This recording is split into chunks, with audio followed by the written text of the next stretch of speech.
Media's just for you and me.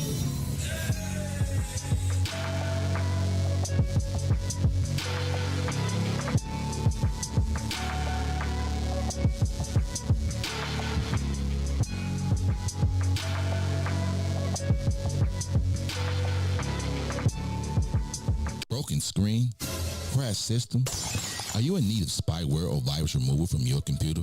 Well, contact RPC Computer Repair in South Shore and let us help you with all your computer repair services and print needs. Need office or print production services, copies, scans, fax, or even notary service? Then stop by and support RPC Computer Repair and Print Shop located 1741 East 71st Street in the 71st Street corridor, newly revitalized South Shore areas, and let RPC be your one-stop shop, where we believe RPC is your PC. RPC Computer Repair is also a UPS access point where you can drop off and pick up your important packages. So let RPC be of service to you.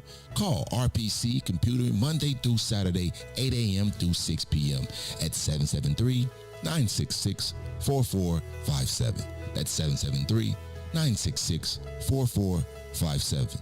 Visit RPC at rpccomputeringinc.com for more.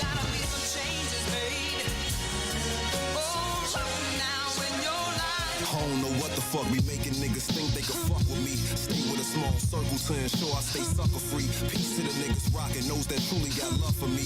To the women that be lustin' me, they dreamin' of fucking me. Lick your fingertips and rub your clit to this and let my voice bring you the climax. My raps is more real than any 3D or IMAX. Listen and digest this fly shit like Venus flytraps. Side-eye niggas that speak on my city, you Chirac. Niggas love glorifying stupid shit, the useless shit in front of cameras, goofy capping, act as if you used to shit. With Max producing shit, how could I fall short? I hit the booth and get the kicking shit of all sorts. Listen, I'm just a product of the inner city. I remember plenty nights there wasn't any lights and with no dinner in me. I was in tune with the harsh realities of life at an early age. Was used to struggle at an early stage. That made me appreciate the small shit. So now I kick that off the wall shit that leave these rapping niggas all sick.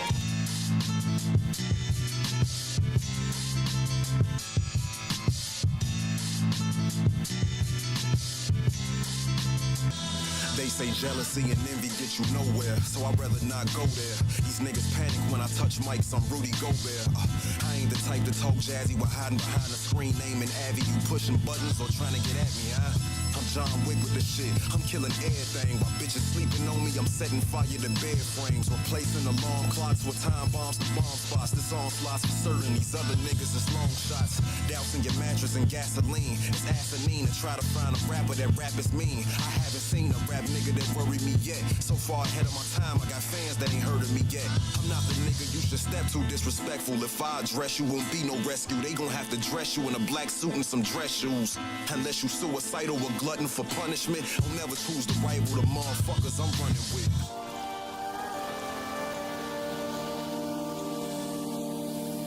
Ascension. Coming from where I'm from. Every season's hot where I'm from. Seems like everybody got a hot where I'm from. Niggas barely make it to the top where I'm from. Coming from where I'm from. Still fooling.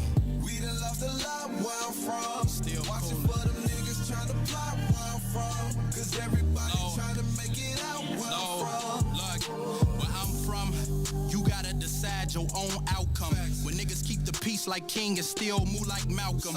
Get it by any means as long as income is the outcome. Hit that stop button when they mouth run. Damn, straight bullets through the skies that powder babies just like talcum. Heartbroken mothers pray to God and ask him how come. You kill one of mine, you gon' get outdone. Say yourself cause Batman ain't gon' save you here in Gotham. Where everybody grew up with a hoop dream. That ain't work, so now that brother out here trying to move peas. Shoebox stash and try and stack it up for that new V. Scat packs, Hellcats, SIT, that new Jeep. Ballin' like a school team. I get gone off one of them cones, stay in my zone, no 2-3. R.I.P. to all my dogs, this Hennessy hit concrete. Free my boys behind them walls until they see us all free.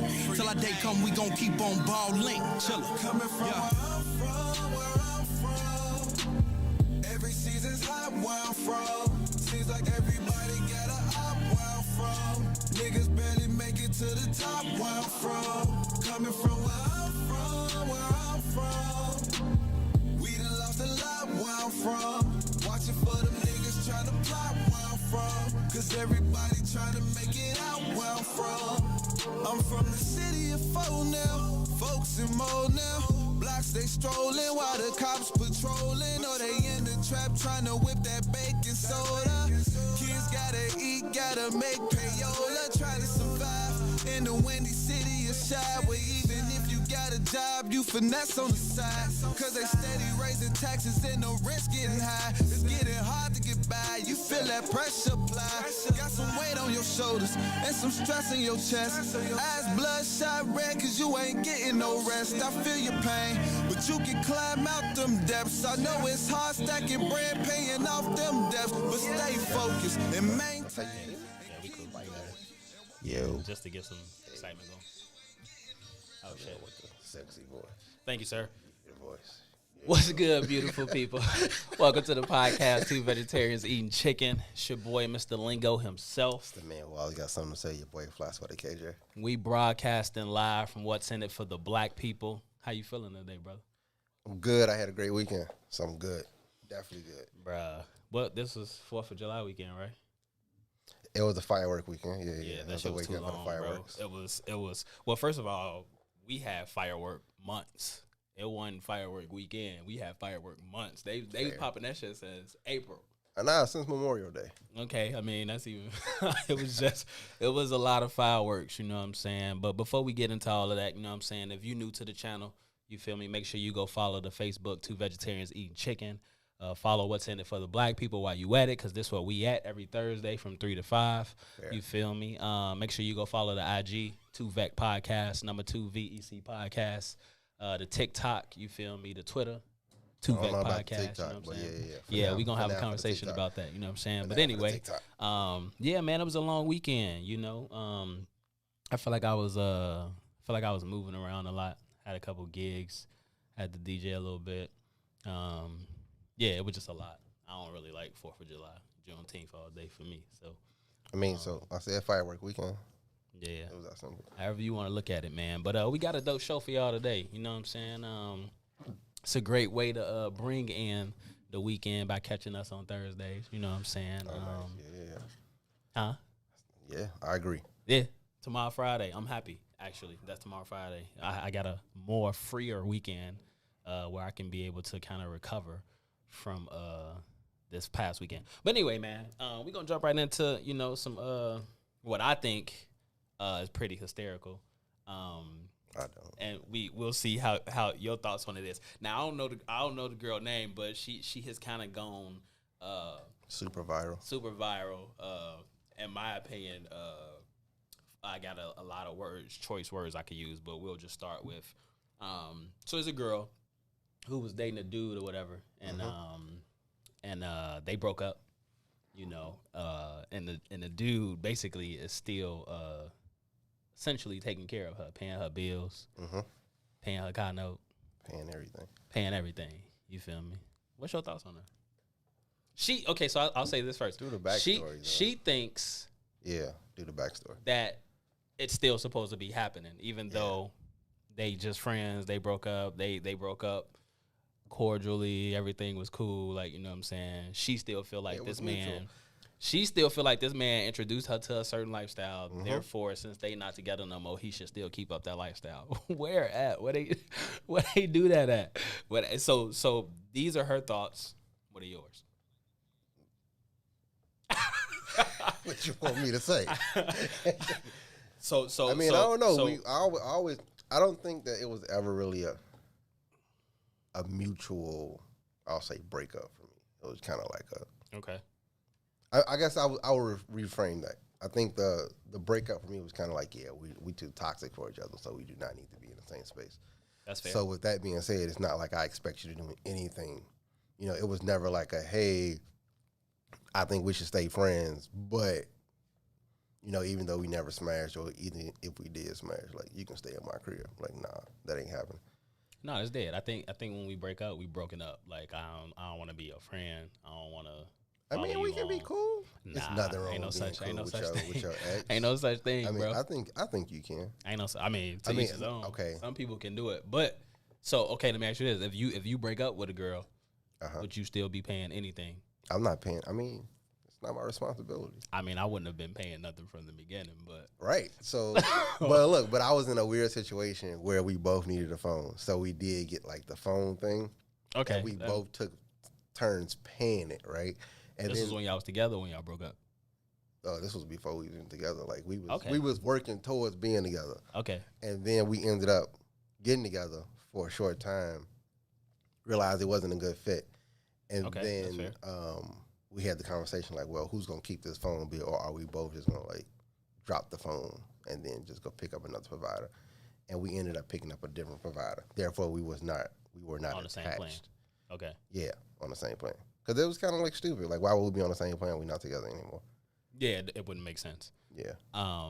Okay. So would you stay with the girl if you knew another dude was paying for her bills? Like, would you have something to say about it? Like, would you okay that and just think that this dude is a sucker and a goofy for continuing to pay y'all bills basically, and y'all stacking up bread, and this man is paying bills every month? You feel me? It Like depends on how far in a relationship we are. Okay. If it's the beginning, I don't feel like I have a right in the beginning. But if we like a year in, So that if y'all a year in, that mean that shit was a secret you never knew about. yeah, So it's like why you for me. withhold the information? You feel yeah. me? For me, then because it comes with too many. Like, what are you giving him, Yeah. and what else is he doing? In my opinion, what are you giving him, and what else is he doing? Now, I heard people say like, "Oh, these guys have flown me out before," but at the same time, like when I see them, I'm like, "You did something for that flight." So here's my thing, and this is twofold. And I kind of want to touch on what you did just said. something for that flight. I kind of want to touch on what you just said. That flight was not free. So here's my thing. I personally don't feel like this man is just still paying for her living, her expenses, and she not doing nothing for him. That's just my personal opinion. If he is, then this is a new level of simping, What he say? goofiness, however, I can't get it out. You always ask it too. I can't get yeah. That's a different level that I honestly have never fully understood. And it's the same as like that question been going around, like, if a dude flies a girl out to whatever destination, are the guys automatically expecting to smash, and vice versa? If you coming out and he flying you out, woman, are you expected that he's expecting to smash? Like, why else would he fly you out? Right, I'm not gonna fly you out. Like I would fly my best friend out, but me and my best friend, or one of my best friends who's a female, we're friends, but we've been friends for a long time. Okay. You know what I'm saying? So if I'm flying her out, it's because she was just like, hey, I need a vacation or I need to get away. Can you help me out? And it's like, cool. Like, it's no secret. Like, we've been friends for so long. I have no problem with like helping you get a flight here. Funny story. So funny story. One of my dudes, I won't say no names, one of my dudes is getting married this year or at the end of the year. Fair. And the girl he's talking to used to be friends with one of our other dudes. Well, he wasn't really my dude. I just mutually knew him through other people. So apparently, the dude who she's getting married to, so the dude before, they was childhood friends. I'll put it to you this way. Fair. So one day they was in like the girl was in like Paris or some one of them damn romantic places or whatever.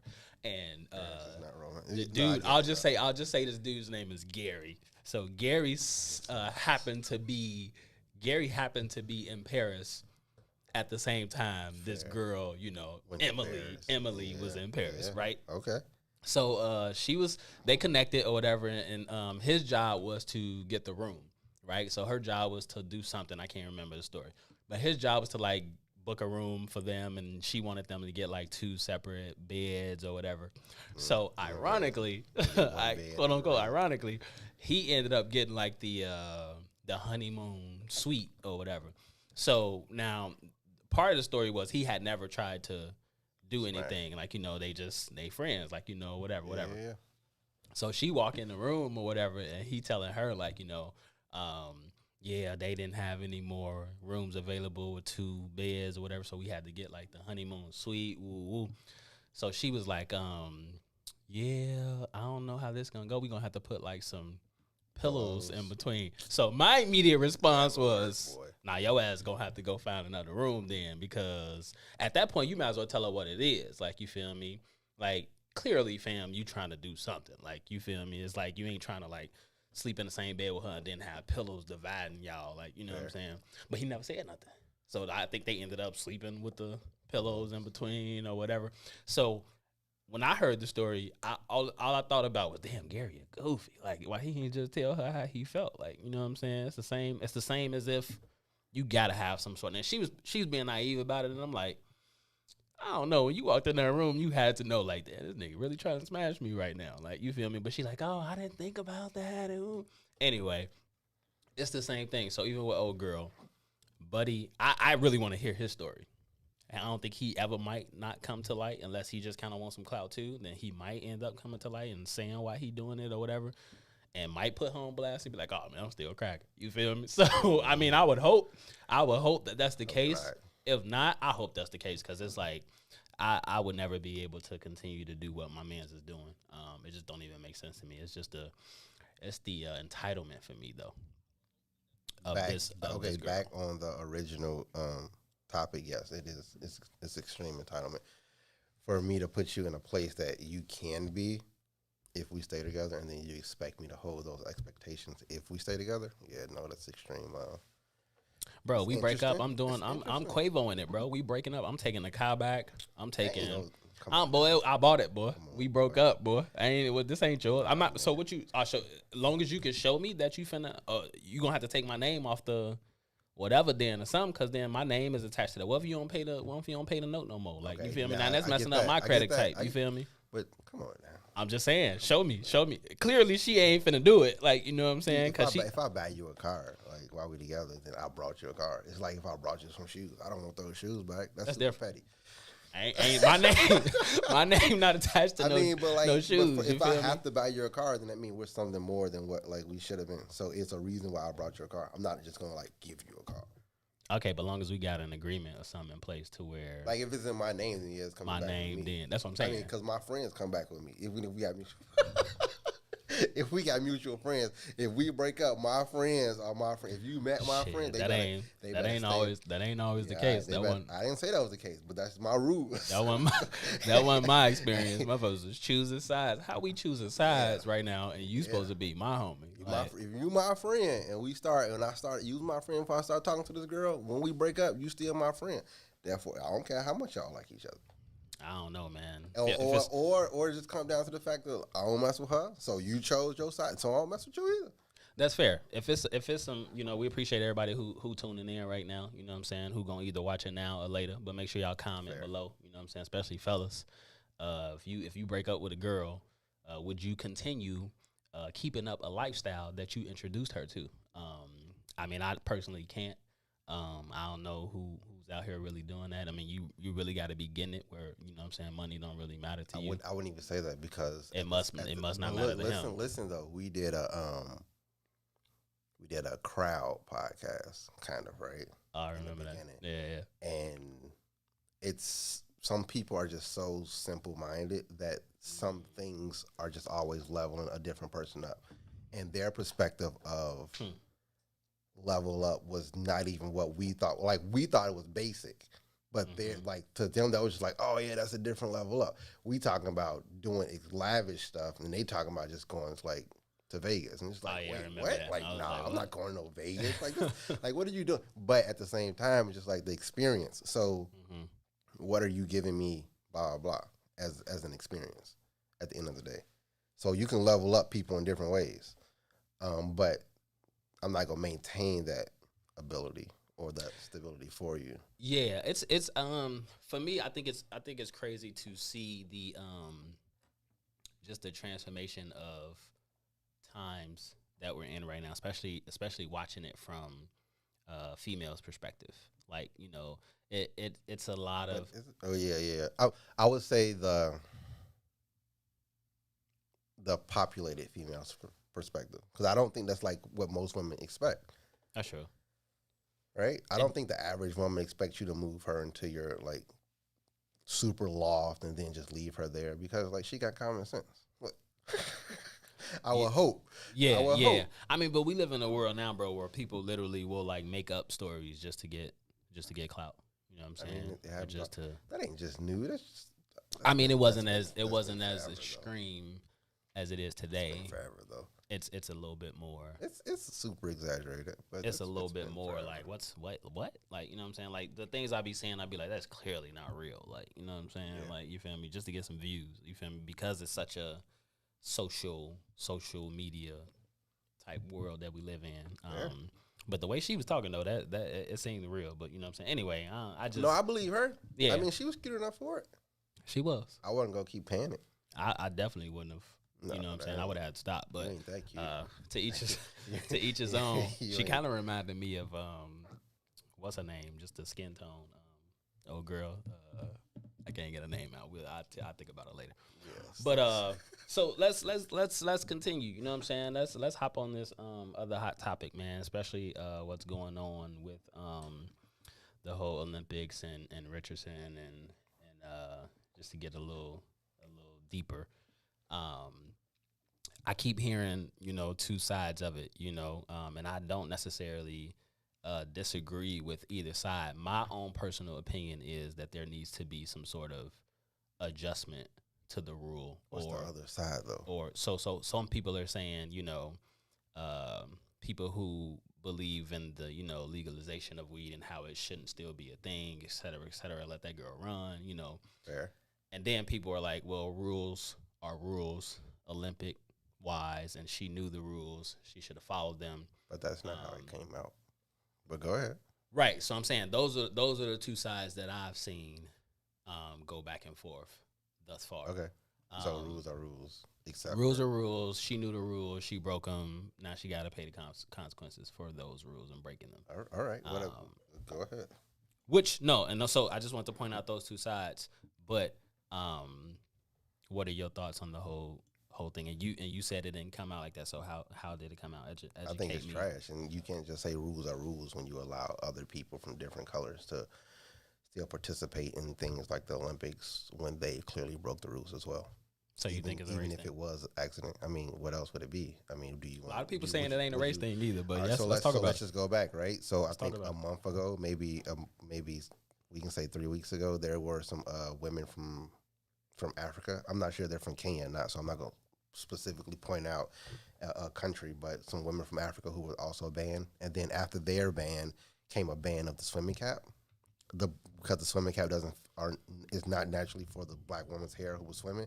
So Fair. then there's that ban, and now it's her ban. But in the meantime, it was a young lady who decided to eat a taco at the same time, who ended up having got tested positive for steroids, which is the ultimate rule. You know what I'm saying? No steroids, no enhancement in these Olympic Apparently games. it was a burrito, but yeah, go ahead. A taco burrito. I mean, it is what it is, but at the same time, like that happens. So if I you ain't can never heard allow that shit this, before. if you can allow this one person to slip by because they accidentally ate something, then if I'm grieving, which is a bigger issue in totality, but if I'm grieving and I decide to do marijuana and you test me for it, whatever, you can't just say rules are rules, because So the girl, steroids with the are burrito the girl with the burrito still, will participate. she's still in the. Yes. Wow. I think I knew that, but I don't know if I knew that. Yes, she moved forward. They did not ban her. She was not banned. She was not suspended. She didn't have a 3-month anything. The same way for the lady in January who had an abortion and she couldn't do a drug test, and it came out that she had an abortion. They still banned her for like 5 years from the Olympics. Come on now, but she was black, right? I mean, come on now. Like, let's be real. What is it? I think it's just an attack on black women. But not necessarily just black women, just black people, because you got Simone Biles, and you have all these fast running women. Yeah, we was and going then crazy you this got year. the swimmer. Like once black people, I feel like, decide to dedicate themselves to a sport or something, like when we make it to those areas, you can't deny the the determination and the will, and it's kind of unfair for them, but that's not my fault. So you agree that the rules behind at least something that's becoming more and more legal in the world that we're living in today should at least be omitted from the Olympic.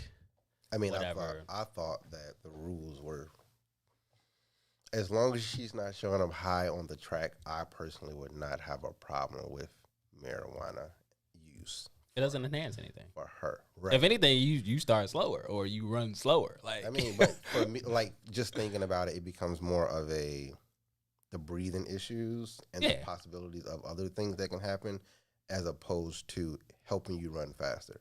Yeah, it affects everybody different, but the breathing thing is definitely one of those like common things. That Right, we because can, we had the basketball player a couple years ago who showed up on the court high, probably like 20, 30 years ago. Played basketball. He was a high school student, top prospect. I can't think of his name right now, but he passed out while playing basketball on the court, and he ended up dying from it. But he was high while playing. Percy Harvin said there was not an NFL game that didn't go by that he didn't play high. Oh, that's great. No, and that's funny to me because playing football in high school, there was no way I could have played football high in high school because for me, I had to be focused in a sense of, because football wasn't my it wasn't my major sport like basketball was. Football was like secondary, you know what I'm saying? So to hear him say, you feel me, he played every game. He don't remember a game. I mean, so, Ricky Williams, look at him. Oh yeah, Ricky Williams did an interview, and he was talking about the Richardson thing, and he even made a comment saying like, "Oh, this was like a couple of days ago," and even in the interview, my man's was I'm pretty sure he was high. He said, "I mean, we're in the year 2000," and I'm like, "Bro, it's clearly 2021." He's like, "We're in the year 2000. You know, we should be way past the point of like, you know what I'm saying?" And I agree with everything he said. I just knew he was stoned while he was talking about it. I mean, I don't know. It's like these old rules that are set there to which I'm pretty sure are being made by old white people.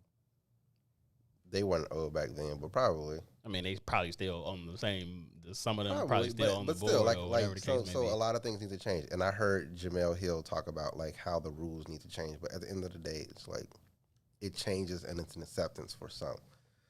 Right, and we always, as a people, get affected by it. Yeah, because it's never an acceptance for us. So I think the only way that even this year it can fully be impacted is if nobody black participates. Steven Jackson said that. So I don't even understand why. Yeah, there we go. You would represent a country that doesn't love you. Anyway, period. Like I would never do the Olympics because of the fact that my how we're constantly treated. I wouldn't represent it either. Like, you know what I'm saying? Like it's a lot of benefits here, but when I travel outside of the country, I feel so much better. I just do. Random. If you can pick up everything and go anywhere else besides the U.S., where would you go? Oh, I'm already planning. I'm going to Morocco. Okay. Have you been before? I've never been to Morocco, but I'm going to Morocco. It's beautiful. It's a lot of things, but yeah, I'm going to Morocco. Yeah, it's easy. I'm right there on the coast. I'm right there on the border. I can pick a city or whatever. My French is not as well as it should be, and I definitely don't speak Arabic, but I'll struggle. But I'll be in the population. I'll be right there. I'll have access to. Let's start some Duolingo, boy. And for what? So you can. It's not even the start Duolingo. It's the fact that like you can start learning. You don't have to. I don't have anyone to speak it with consistently. No, it's fair. Yeah. So even if I do learn it, I can read more French than I can actually speak. Okay. I can't read. Well, that's all I know. I don't know no French. No, right. and I think more and more people of color are starting to just kind of leave the United States. I mean, why would I stay here? And so weird, right? When I went to Puerto Rico, which is still U.S. territory, I felt more comfortable with their cops walking around with guns. I did. Talking to me, and like one cop snuck up behind me and tapped me on the shoulder with his gun out, and I'm just like, how can I help you, sir? Like, it was just like, it wasn't even like, oh my gosh, like, what are you doing? As opposed to me being here, like, and I don't even come in distance with a lot of police officers if I don't personally 12 know here, them. no, yeah, I don't even. But like, it's not even like by like nature or like I'm actively avoiding them, but it just never really happens. I do. Um, Traffic stop, traffic lights, anything, bro. They get behind me, I go all out of my way just so they not behind. I just don't. But I don't, well, I don't like it. I don't. But at the same time, it's just like maybe I'm just lucky. But still, so like it's just too much of the same stuff that I'm so used to, and I like when I leave this country, I just like to like debrief, and it feels so refreshing. Article came out the other day. Chicago CPD was the number 2 worst policing force in the. Who was number one? New York.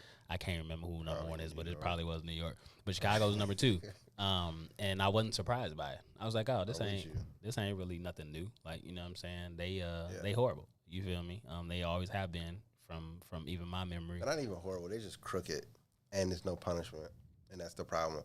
Like, if you're going to do something, like, just make it fair. Play by all the rules. The same if we talking about the Olympics, right? Play by the rules. Play by the rules. Like, if you can't do it, then, or you should be trying to set an example, right, for why you shouldn't do this. Right. Don't do it and then try to cover it up. Set the example. Don't tell me not snitch and then you don't snitch either. You know what I'm saying? Like, that's the issue. Don't tell me not to don't run the red light, but then I sit there and watch you get bored and you just run the red light. Oh, yeah, Like, it'd be that's crazy, like, bro. That's like, what are you doing? Like, you're supposed to be setting an example. So now what I see you doing, this kid in the car with me also see you doing. So when it's a red light and nobody's around, they're just going to take off. Now who's in the wrong? Well, they're in the wrong because they broke the law, but technically you just did too. No one's supposed to be above it. Anyway, it's a different topic. No, it's real. I you know, and I think the toughest thing is when you think about. I know a lot of community organizations and around the West Side specifically that, and South Side too, that just do a lot of work with CPD. And they really do try to change the narrative. And it'd even be hard for me to say sometimes like not all cops are bad. Like, because I mean, for me, if you even know what goes on in the CPD. And then you even take the time to, want to actually go through with the training and actually want to pursue that as a career. I don't know. That even says something about who you are, to me, personally. I mean, but it's the same way with teachers, right? A lot of people don't want to teach, but they just end up having to do it because it's a safety thing for them. Everybody Yeah, does but I it. don't think nothing's safe about becoming CPD. But think about it. When you show up to scenes and stuff, 9 times out of 10, it's already done. Like, you're not chasing anybody, technically, 9 times out of 10. Like, unless you personally sign up for like a squad to chase people. Yeah, like, and most cops show up to things after it's already done, unless they're escalating things, and that's the problem. You're not ever here to stop things. You're always here to escalate it.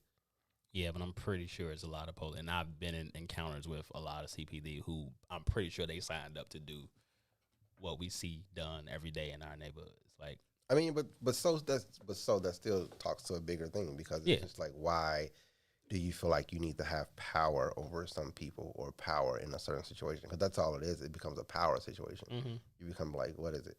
Power drunk or drunk with power or something like that. Yeah, I mean, because when you think about this nation that we live in, that's always been a thing, especially for white people. Like, they need to feel. When you think about the Karens, when you think about it's been passed down from generation to generation. Like, you know what I'm saying? I think that's a different thing. But yeah, you want to feel like you're superior to someone else. I think it's kind of different though, because it's what you see with not most, but some cops who go overboard. I think it's kind of like they were the ones who got bullied. Okay, but they still seeking power though. Like, they feel in right, charge. Because I'm in charge now. They want to be in control and they want to dictate. I'm the captain now. How They do though. They wanna let you know that you feel me. And I ain't even know you. I don't know you. I ain't know you used to get bullied. Like, you know what I'm saying? They'll tell you something like, that some people can take it out the same way that the young lady expect all men to just like continuously pay for her stuff. Like, yeah, it's but no that's the difference. one buddy who messed it up for everybody now. You feel me? I mean, but because he introduced us. so because buddy beat you up in high school, now you about to make everybody pay, Mm-hmm. or the one girl, or like a lot of these love gurus who got their heart broken, so now every woman has to pay for it. That's a good point. I Actually, mean, it's always a good point. power dynamic, and it always Yeah. goes back and forth.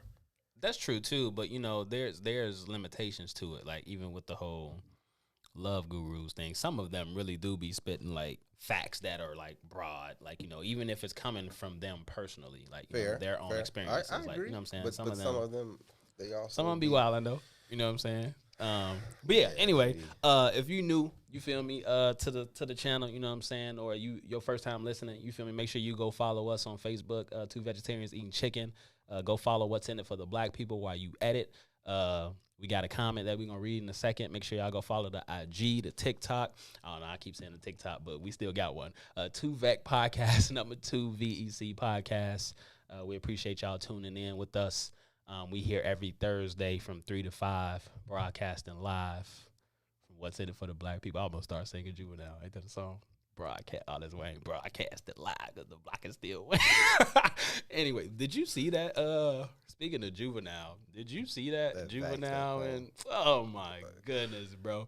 What I kept tripping at first. I'm like, okay, I see Juvenile, but I'm like, I know Manny Fresh didn't like sign off on this too, and then he hopping there talking about. I'm like, oh my goodness. Now, hold on, let me read this comment before I get off topic though. So, police hire a lot of ex-military mugs. The training and the mindset is directly opposed to what civilian police force. You can see more. I didn't hit more. Well, I can't hit more from here. Hit more. Oh no. So So the police hire a lot of ex-military mugs. That training and mindset is directly opposite of what a civilian police force is supposed to be about. I agree with that. The way that the military is trained, I don't think it necessarily applies to an actual city. Like, you feel me? Unless we live in a city where people are like blowing up stuff all the time. But the difference in that is the fact that they still are more controlled in those places where they blow up stuff, as opposed to them being controlled here. That's true. So even if they had the military mindset, if they brought it here and showed some restraint like they do when they're over there, it'd be a lot different, I feel like, when it comes to policing. But like, let's look at the originality of policing, period, right? Where'd it come from? I mean, and why is it always a penalty? And it's not, I would do the whole, like, it comes down on black people, but I'm not. It just comes down on the poor. I mean, it's when you the think poor. even when you think about like slavery, like, I mean, but even if you take it outside of slavery, it's always the poor who are being targeted by policed. Police. Yeah. Right. So it becomes a wealth situation, right? It's a hierarchy, right? Because you're not really going to police those who are in Lincoln Park, right? Because at the end of the day, they quote unquote have value and they care for what they blah. Yeah, and unless it's absurd, you only see scenarios like that when like somebody's like super wasted and LP. But they also or, have you know like what I'm the saying? money, right? And so then so where are you gonna go? You're gonna go to these other areas, that has more disenfranchisement, more poverty, more poor people. And so you're going to police these poor people. And look at where the tickets are. Look at where the fines are. Look at all this stuff that you get. Like we're ticketing people on the South Side who really can't really pay for it. It's all about the dollars. What are we doing? Like, for what? But the streets on the South Side aren't being fixed. The streets on the North Side are. So I'm ticketing you and I'm paying my tickets and I'm not eating this meal. So now I got to go hustle on top of that. And then you're not even coming to fix my community like you're supposed to. You're doing it for someone else who you're also benefiting. Like, it's all a system. It's all a trickle-down system, but it never trickles down. It just stops, and then it goes back up. But that's not what we're here for. I mean, that's why I knew it was going to go down, the rabbit hole, just because it always gets deep, when we talking about how our people are being treated and, things of that nature. But anyway, hold on. I want to give a shout out. I know my family's watching, so I want to shout out my sister today. It's her birthday. Happy birthday, sister. What's your sister's name? Yeah, I'm not gonna tell her name, but happy birthday, BD. I love you. Oh, nickname. There you go. Happy birthday. I wish we had some Stevie wanted to play for you, but I ain't got it. She good. Turn up. So speaking of that, right? So we might as well stay in this deep area, or thought-provoking area, if you will. But with that being said, the way that our people are constantly targeted or treated, it always develops a level of trauma that we have to deal with as men, as black women, whatever the case may be. Because even if you think about Richardson, right? Like, I don't think she went into that at all thinking. Well, maybe she did, because I would hope that people was in her camp saying like, no, you probably shouldn't smoke. You feel me? Because they might test you. And I can assume that her response was like, bro, my mama just died. I don't get no fuck. Like, you feel me? I'm about to, you feel me? Fair. Which I probably still would have did too. Like, you know what I'm saying? It's just in those moments. Like, you know what I'm saying? That's what, you know, weed is kind of always done, you know? But anyway, even that is traumatizing, because it's like she just did all that work, burning people, you know, trained for however many years. I don't know, you know what I'm saying? Well, 4 technically, because it takes, the Olympics is every 4. Probably was longer than that, but Yeah. And then she went where? To LSU too, right? I don't know. I think she went to LSU. Anyway, so she's probably still burning people in LSU. Now to lose your, you know, birth mom, and then be told that you can't participate in something that you've been training for the last, let's just say, 4 years, it's traumatizing. I mean, go ahead. So, but let's focus on the mental health of black men, because I was telling you the other day, I always feel like mental health from our perspective, or a black male's perspective, is always kind of downplayed in my opinion. And I was sharing with you that, like, I don't never randomly, and you said something to me that we can talk about, but like, I don't never randomly get, like, you know, whether it's male family members or female family members, that just randomly reach out and be like, you know, how's your mental today? How's your spiritual today? Unless it's something like tragic that happens or something bad happens, then we have those conversations. You know what I'm saying? How you doing spiritually? How you doing mentally? You know what I'm saying? And it's like, I don't want to just be checked on when some bad shit is happening. Like, you know what I'm saying? Y'all don't ever know what we be going through as males, specifically, black males specifically, until somebody, like, you know, commit suicide, and, you know, it's always, oh, I didn't even know he was, you know what I mean? Like, you know, and it's like, well, we would know if we just checked a little more. But anyway, what are your thoughts on that? Do you feel like mental health in the black community, male specifically, is downplayed, or what are your thoughts on that? I mean, in the community, period, is downplayed. Okay. It's starting to have a bubble. It is. I think so when you look at that, that's so loaded. It's a really loaded question. Let's talk about it. I'll just go with the easiest answer, and then I'll break it down. So coming from the black community, it's kind of like we take care of home, and so we do things in-house, right? Okay. So it's kind of like, you know, but we also come from a community where it's like, if you don't say something, like, I would never know. I'm not here to, like, guess. True. So if you're not, like, being vocal and not showing me that you have an issue, or showing me and telling me, then it's kind of like, I'm not going to ask, because I know that you would tell me, or I would assume that you would tell me. As we have more mental health people of color in the field, it becomes a lot easier. But still, for men, like, men still would never, like, you know what I'm saying? Like, it's so interesting.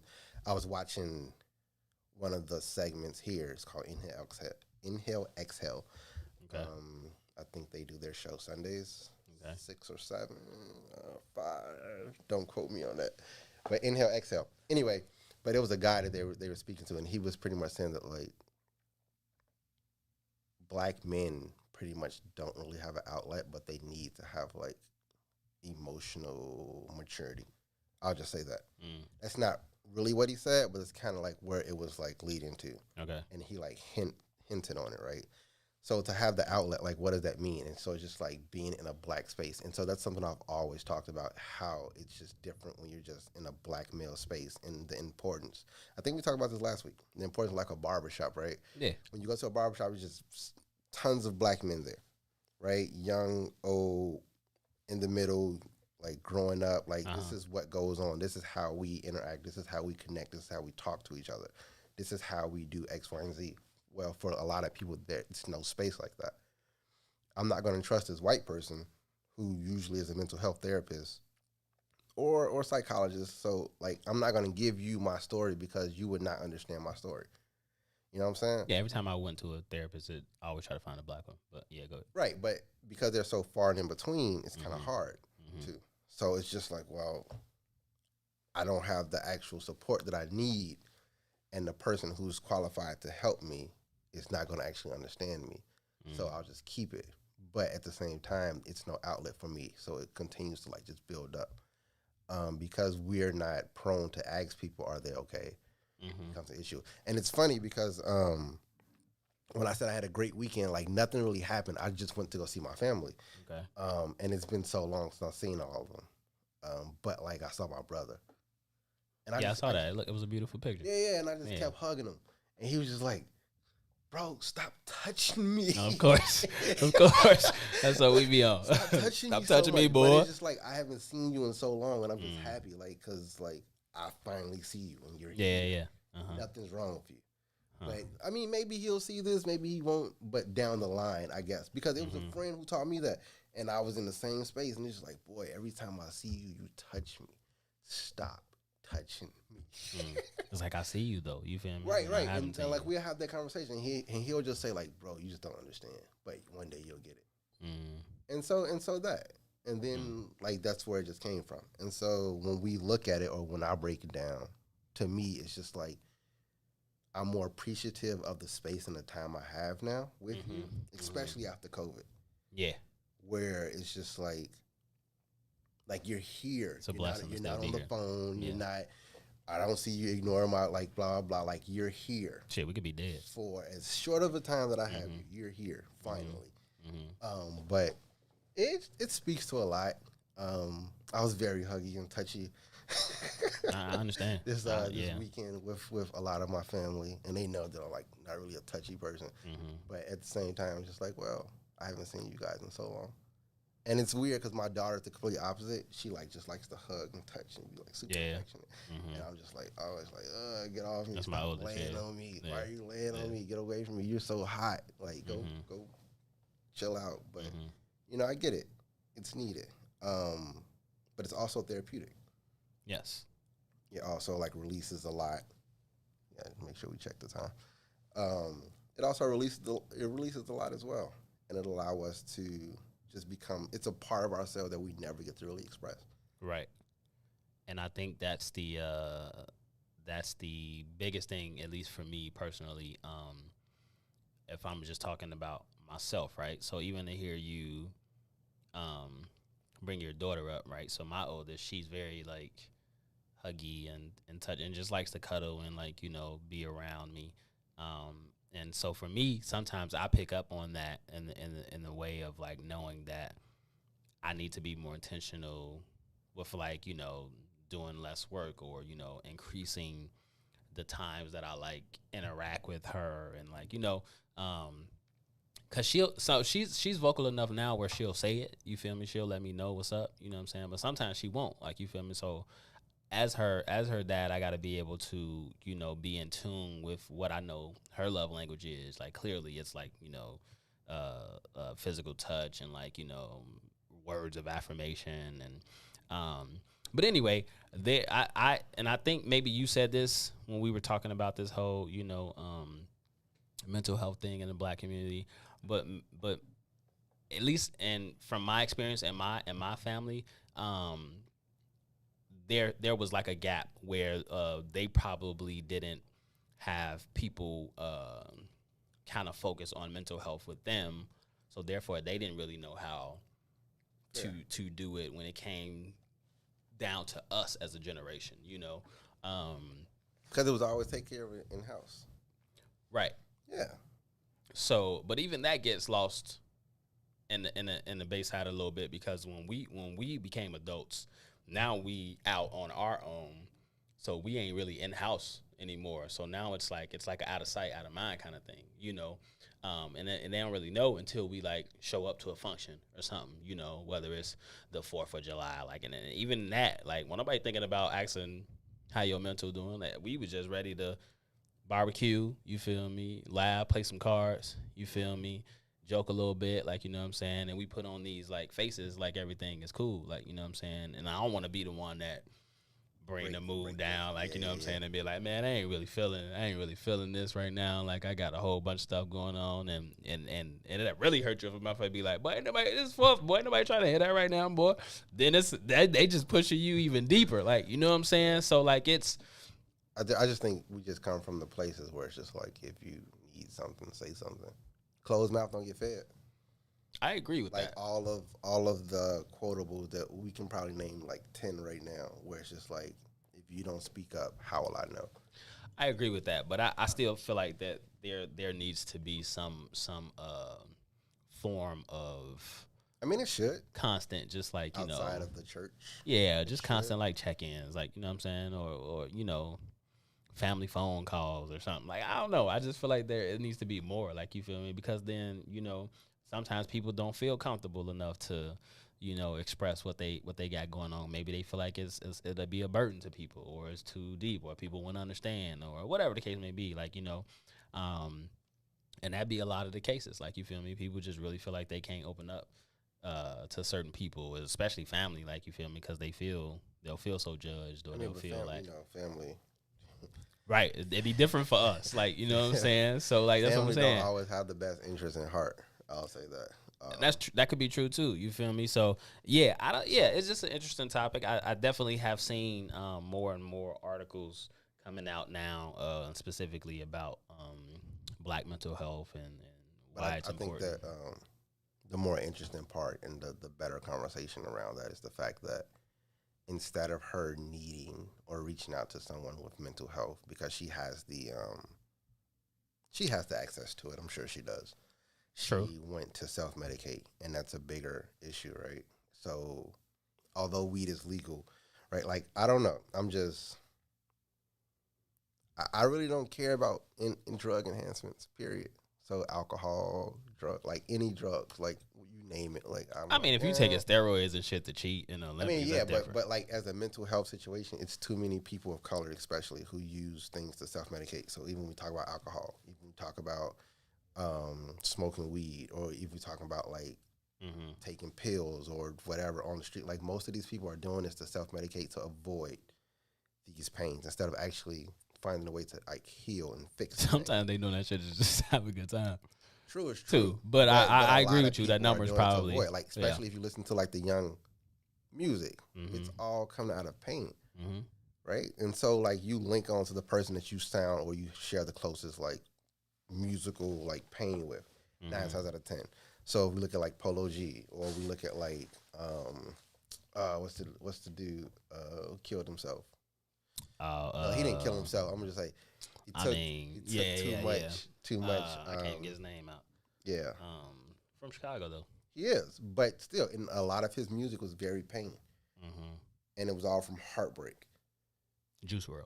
Yep. I'm sorry, But it was very like pain structured though. Yeah, it was hard for me to His listen to some. It was hard for me to listen to. He really talked about his addiction and how it became and how it was, and like it's so much pain wrapped up. And it's funny because like marijuana is now a thing, right? And so like I was listening to this Rastafari guy who like does like religion and stuff.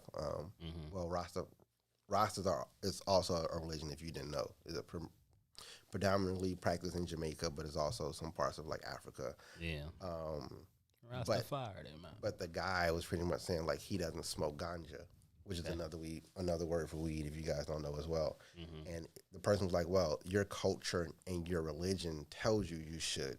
And he was like, yeah, but I don't get creative off of it. If you think about what ganja does, it doesn't stimulate the mind. It like dumbs and nulls. It dulls and like null things out. Right? So a lot Depends of people, on who you are. Right, but a lot of people I've definitely been creative a lot of people before. don't get creative though. Okay. So if we're not getting creative, then we're like numbing out part of our mind that can allow us to explore other things and other options. So that's also a bigger way to like look at things. And so that's why, outside of the fact that I'd rather buy from the local weed man, I'm highly against like the entire like pharmaceutical things that we have here. Yeah, it's just like, well, it's another way to suppress us by quote unquote giving us what we want, but what is the actual mental effect of it? Because now I got weed, now I'm gonna chill. I'm pretty much not gonna do anything besides like eat. depending on who you are, maybe sleep, maybe do X, Y, and Z. But like, it's a dependent. Like, I'm a person. I don't even take medicine for like if I have to be in a very, very bad state in order for me to take like cold medicine. Yeah, no, I feel you. I like so many headaches, home remedies. So everything else, like I just sit there and I just. If my suffer headache through it. bad, like I'll probably pop an Advil or something. Like it got to be horrible. Like, See, but I rarely like, I do won't. it. I'll just lock myself in the room and I'll rarely just like do it. like try to close my eyes and like just like fight through it. until I've I only get hurt. done it if I've been like hungover before. Otherwise, I Fair. don't really like. I mean, you know what but I'm saying? okay, I got you. Yeah, otherwise I don't. Like I just use a lot of like home remedies. Like even if I got like a little cold, I do like, tea, lemon, whiskey, maybe like a a little bit tonic. in there. Okay, Like, you know what I'm saying? so, Yeah.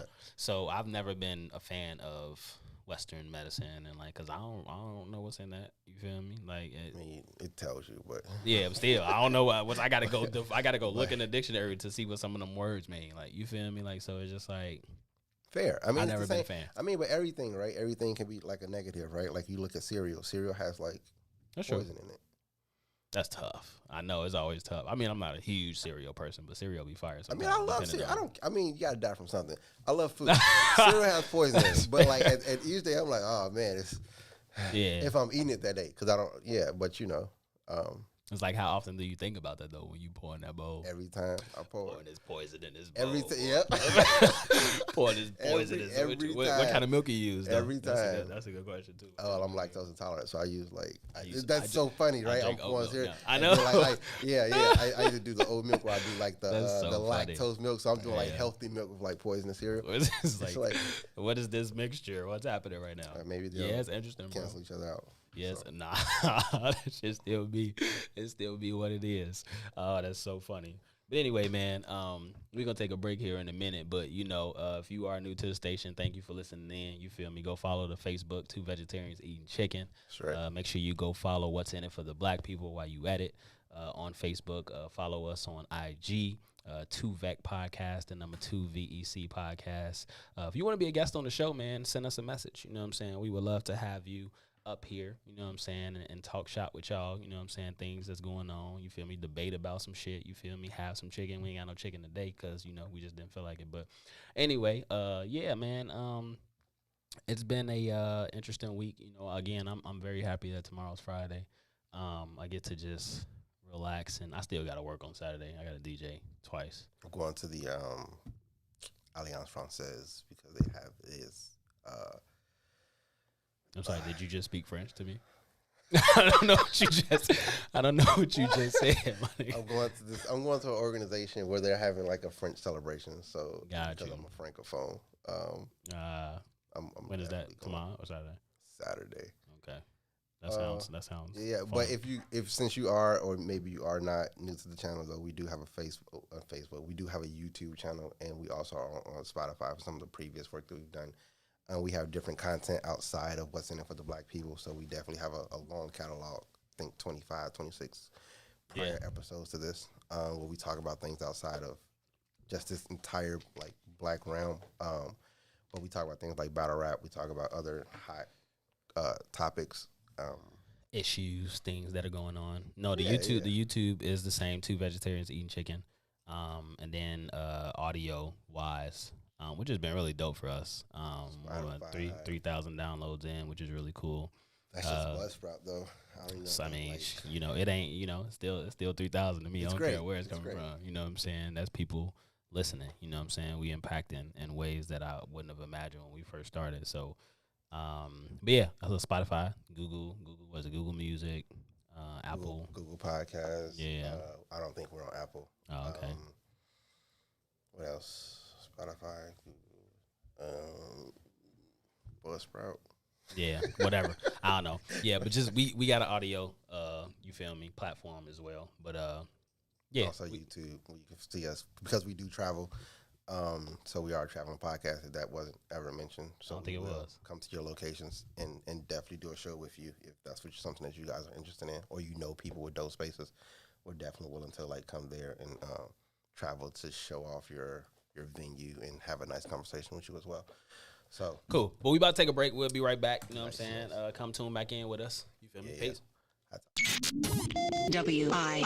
WIIFTBP. Introducing your trusted source for high-quality Black emojis, better known as Blackmoji. We believe Black is beautiful, and that beauty should be reflected in the digital market. Now there is an app that does just that, starting with Black Greek letter organizations. Blackmoji D9 offers more than an emoji app. It is a cultural experience of Black excellence. Download the app in the Apple or Google Play Store to access a specially curated catalog of emojis representing the Divine Nine.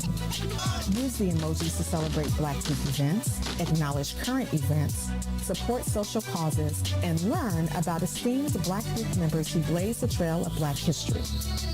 A portion of every subscription goes toward a scholarship fund specifically for members of Black Greek letter organizations to help keep the legacy alive. Download the Blackmoji app today. Peace, everybody out there. What's going on? This is Eugene McIntosh, one half of the illest independent sports media outlet in the whole entire land, the Bigs. Check me and my player partner, Terrence Tomlin, a.k.a. T-Tom the Great, out every Monday, Wednesday, and Friday from 1 to 3 p.m. on What's in It for the Black People Media Network.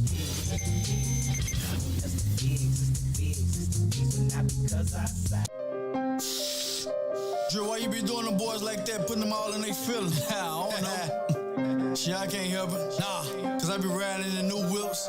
Yeah, shitting on these haters. Yeah. They say I got a problem, huh? Keep banning these foreign whips. Why you doing like that? They say I got a problem.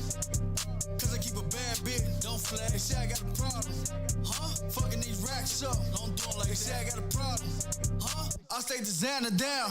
They say I got a problem, yeah. They say I got a problem. They say I got a problem. They say I got a problem. They say I got a problem. Pulling up a new whips, yeah.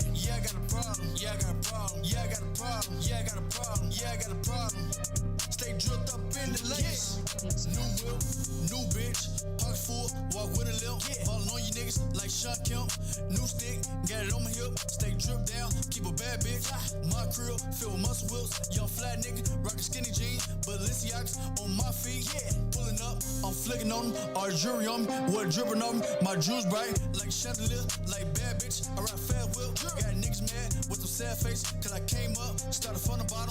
No hand out, got it on my own. Was a team player, but they ain't show love. Put my niggas on, team full of boss. I'm a flat nigga, yeah, I stay sauce. Yeah, I stay fly, yeah, it's every day. Yeah, I got a problem, can't hear myself. I fuck designer women, I drive us out of whip. Smoke the best weed, party on yachts. Heard niggas hate, cause a nigga winning. Caught the new whip, got a many feelings. I'm a big dog, pop my shit. Got some young niggas that's with the shit. When I'm in the club, I'm standing out, sending no attention. My jury loud, it's a light show. Hope I wrist up, just lit it up. About to steady come, all my bitches love me, all my niggas hustle. Don't love these hoes, I ain't with the cuff. Nah, they say I got a problem, huh?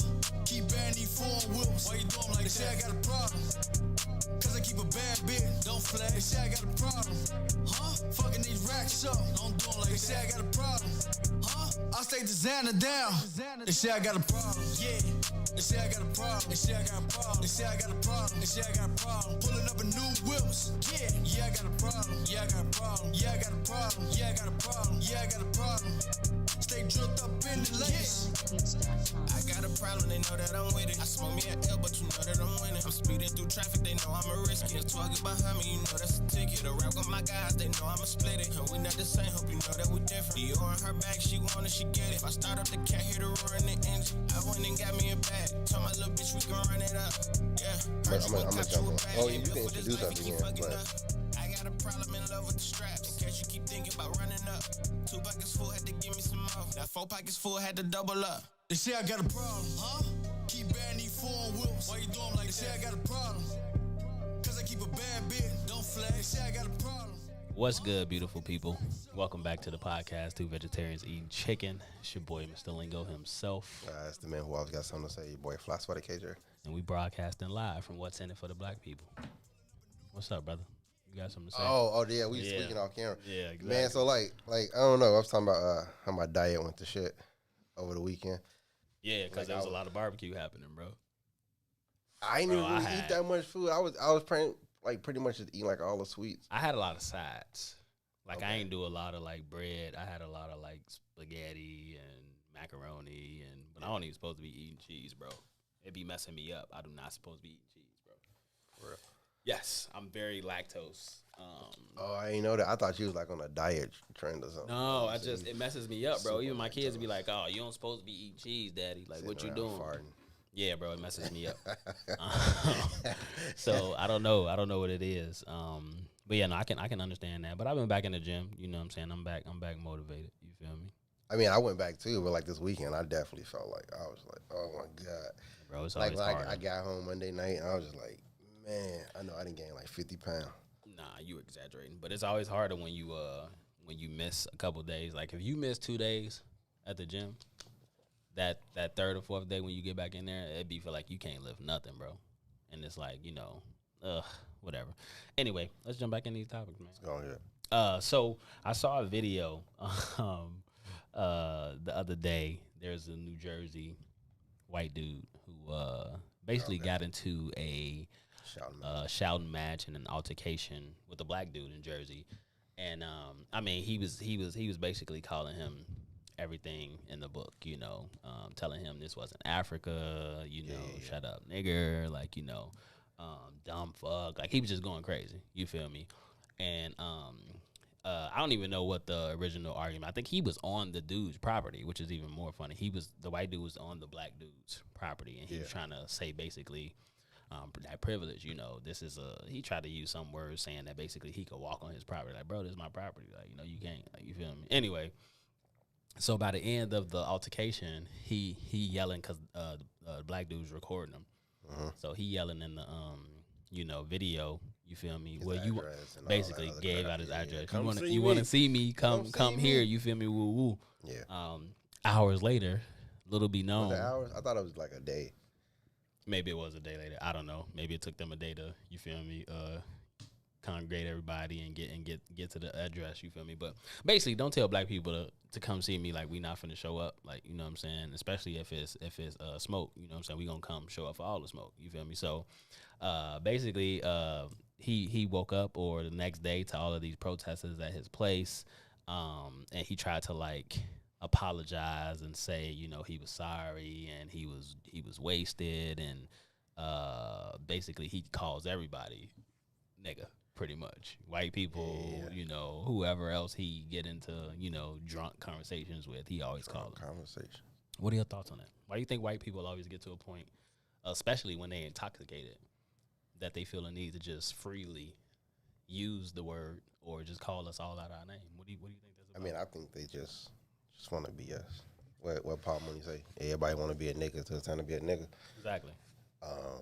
So I mean, that's just the honest truth. Like, I have nothing about him personally to like say. Well, why would it be personal? But like, I have nothing to like really say about that because it's silly. Like, it's just like. But it's not the first scenario though. It's just an added. It's not. But like, that's not the only thing I read about him. I heard he also like takes feces and like picks up his dog poop and like rub it on like some people like car windows, or he like shot out somebody else's house windows. With, I read that stuff too. And then like, it's just like extra stuff. I think the bigger issue and why a lot of black people showed up is because of the fact that like the police officer just told the guy like, go sit in your house. Right. You know what I'm saying? So, which is interesting because I recently read an article where it was a black dude calling an Asian guy out of his name, and everybody was just like, "Oh, well, that's racist," but like, like I can't be racist. I'm black. so, and technically he's right? Because there's no institution to actually keep down Asian people, as we see. They just gave them a bill, but that's a different topic as well. Yeah, why is that, boy? So it's crazy. So it's crazy. It is crazy, but it's always a systematic situation. And so I was having this conversation with somebody else, and they were saying that like they didn't say anything, but I informed them that it's easier to give Asian people things because it's not a systematic system that is oppressing them as a whole. As opposed to people of color, where you have to admit technically that you did X, Y, and Z, and now correct it by doing X, Y, and Z, which I feel like is the overall bigger issue within why we struggle so hard to get things, because white people have to admit that they've done something, but they show us every day. Like, it's like it ain't even. So what I would go back to is to say it's like remember we were talking about that power struggle, right? Yeah. And so it's kind of like as the world turns, like they're losing more of a grip. And so, you know, when you want to have that grip, you want to fight harder for everything that you have. And so that's kind of like what we're seeing a lot of the stuff as well. It's like a harder fight from them to see, like, you know, because things aren't the way. So that's why all the Camerons are, like, the whole entitlement, right? And so off camera, guys, off, like when we're like not talking, we were talking about like hairstyles because I had this conversation as well. And it's just like the reinvention of dreadlocks that has been around forever. And how we have taken dreads and we have made them cool again, right? So now you have the mohawk dread, you have the dip tips, like whatever color you choose to do, whatever it means for you or your like your little crew, like it's a cool style. But like when I see some of the hipsters who are white, Justin Bieber, go ahead. You cut it off now, though. It's not even but it wasn't even the dreads. It was more along the lines of like they took an old hairstyle and they just did the old hairstyle. It was no reinvention or no anything inside of that. Like, so it's just harder to look at things like that and say like you have no originality. Can white people wear dreads? Not in my eyes. They shouldn't. Let it go. Why would you? I mean, why would you? Why would you do things that you're not like? I would never try to rock a mullet. Yeah, I would never do that. I would never try to do any of these like weird. I would never do the super bang and like even if I had hair to do that hard bang and like like no, like that's not for me. That doesn't. So it just goes back to the fact of Paul Mooney's statement. I mean, but like we make things cool at the end of the day. Yeah, we dope as fuck. Everything that like so. Talk about all the. We jump into the TikTok, right? So even if you talk about TikTok and all the other like creative platforms, they don't happen unless Black people are participating in them. That's Who created TikTok? Asian dude, Zane or something. Okay. But even when we talk about these things, like it never happens, right? Nothing's ever as big as it should be. Like Instagram didn't really happen until you start seeing a lot of Black people. High key Asian people don't really rock with us either, though. But they steal everything that we have. So they want to steal the culture, right? But they don't want to like mess with us. Yeah. Like, so all the fashion, like even if you look at like high-end fashion, and I'm really big into fashion, it's like a more historic version of hip-hop, like period. It's just. Yeah, read that comment when you get a chance. Hold on. You go ahead. So I can go ahead, keep talking though. But it's just more of a historic version of hip hop. So like you look at high end Asian fashion right now, the streetwear, it's just like somebody walking around in like the 90s with a modern style to it, right? So cargo pants are dope, but they're like they're really big. Go ahead. What the So the comment basically says just like critical race theory, they fight it because it shows them as being the crackers they are. They should call it critical cracker theory. Hey, so shout out to you. Thank you. No, but real though, they're coming out with one of their own, and it's 1865 theory. So check into that, and it's also coming out in Texas. So keep your eyes open for that. I mean, even if you want to like start looking into it, they're trying to get it passed because Texas is just 1865 theory. 1865. Okay, is what they're trying to. I don't know what the stance is as of yet, but like it's the 1865 thing. Huh. But still, even if you look at everything, you like even for them, right? You take Black people out of anything, right? You really don't have anything. You don't have air conditioning. You don't have elevators. You don't have peanut butter. You don't have the clothing designs. You don't have not dashiki. What is it? The pattern. Oh gosh. Wait, what? Flannel? No, the African patterns. I know what you're saying. I don't know the words for it though. God, that's gonna bug me. Yeah, I'm sorry. It's really about to bug me. It's gonna pop up though. It's not. It's gonna not while we're on the air at least. But still, like you look at all of that. We just created a lot of shit. And I reposted something the other day, and it was just pretty much like, it was a meme. The only reason that the pyramids are still in Egypt is because they couldn't take them and put them inside the museums. Yeah, I saw that. Yeah, I know that's crazy to so think like about. You pretty much get everything from people who look like us. That's why we're so important. But it's also why like you really can't really say a lot of things. For all my like, I don't know if it's a lot of like psychology people or super like people who are into that mental health thing, but Maslow theory is a stolen idea from a tribe that he studied, which happens to be a tribe in Africa. So the whole like hierarchy of like self-important, like self-actualization is actually a flip thing, and it's supposed to be like community and some other things that go along with that, which is really interesting because once again, here we are with a top psychologist, a person who deemed of how people should be reacting and how they're going to like love themselves and how you work hard towards loving yourself, when actually he got it wrong. And the actual honest idea is we should work towards being accepted inside of a community at the end of the day, because community makes us whole. Community teaches us so much, and that's one thing that we've in the media have strived to break up for people of color, the community. But deep inside the community, no matter what you do, it'll always be a community. Like, we speak the same language, right? So like even like Chicago's so divided, but I can go to the West Side and speak a West Side language, but I can also live in the South Side and speak a South Side language, and it's two different things. So if I'm coming here from like a different place, yo, bro, will mean something completely different on the West Side than it will on the South Side, and the person will be just stuck like, they use that over there, right? But it's not accepted over here. And that's the harder part. And that's why I always have an issue with like gentrification, because you come into my area and you want to steal what I have always. But at the same time, you don't pay homage or tribute. And so that's what goes to TikTok. Want to jump into your TikTok question? So Asians enjoy a high level of honorary whiteness. They ain't giving that up for Negroes or for you Negroes. They sitting at the table right next to the jocks. I agree with that. No, I don't. I agree with that. I don't. They not sitting at the table? They're assimilated though. I mean, you can say that too, so though. they give their culture up to fit in with the white people. I mean, because you think about Asian culture or country, whatever, you know, they create a lot of shit too. Like, you know what I'm saying, from a technological standpoint, you know, or whatever the case may be. So they got the upper hand.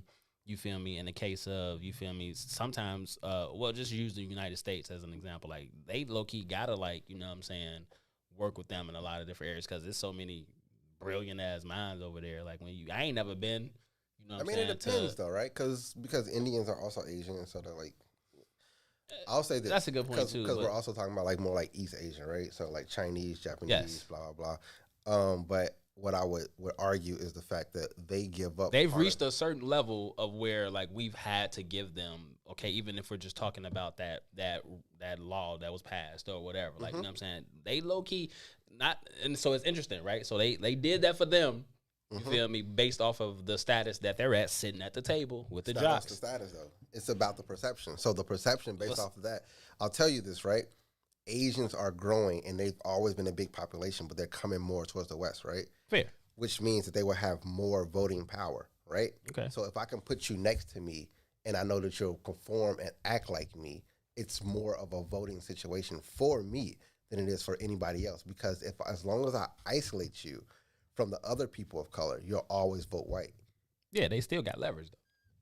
Yes, but it's more of a ploy to try to get them to be on the white person's side versus the other people of color side, and forget their fight and flight versus like, oh, you just assimilate to be like me. Like, if you look at like a lot of some Asians can't even tell us why they don't even rock with us.